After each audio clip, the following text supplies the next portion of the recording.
Өнөөдөр төрийн оолтонд Оном сангийн тэргүү Наранбаатар эрүүл мэндийн сайд цог цэцэгтэй уулзжээ.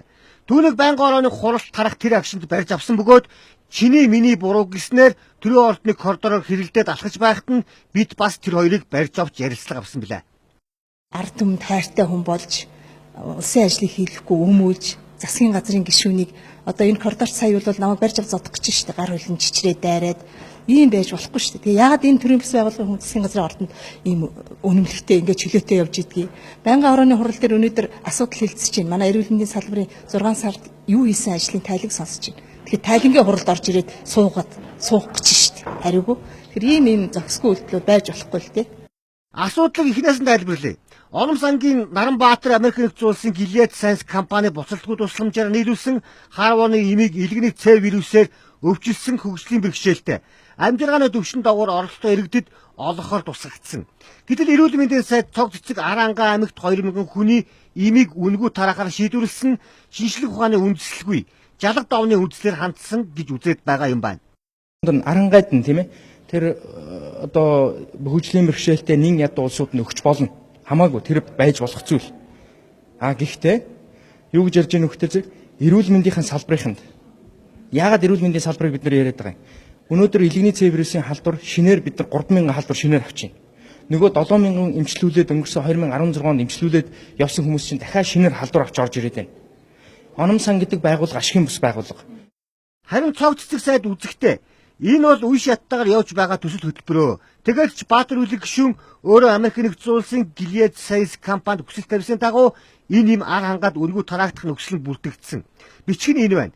Түүнээс биш улс орон даяар энэ имийг үнгүй тараах ийм төсөл хөтөлбөр олоход хэцүү. Тэгээд ч Наранбаатарын ингэж амиа тавих шахам гүгээд байгаа нь ард түмнийг илгэний имээр хангах гэж байгаа зүйл огт биш. Нэгдүгээр тэрээр эмнэлэг нээх зөвшөөрөл хүсснийг манай яам шаардлага хангахгүй байна гэд буцаасанд шарн хөдлөөд байгаа.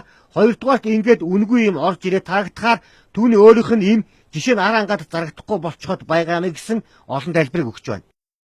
Баатар үлэг гишүүн санаачилж төсөл хэрэгжүүлээд энэ төслийнхаа хүрээнд уг компанитай харилцан тохиролцоод гэрээ хийгээд тэгээд Архангай аймагт гээд бүр нэрэн заагдаад орж ирж байгаа асуудлыг зөвхөн засгийн газрын хуралдаанд орж гайлын татврын чиглэлээс асуудал.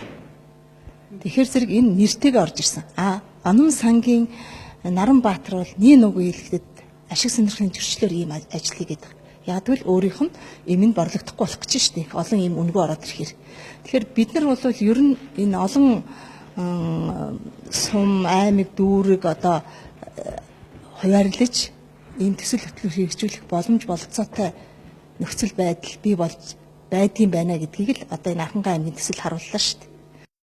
Үүний хариуд Наранбаатар Харваны имийг Monos Group, Монгол Эм Импекс, Омбол, Аз Фарм гэсэн 4 компани оруулж ирдэг. Түүнээс биш Оном сан им оруулж ирж зардаггүй.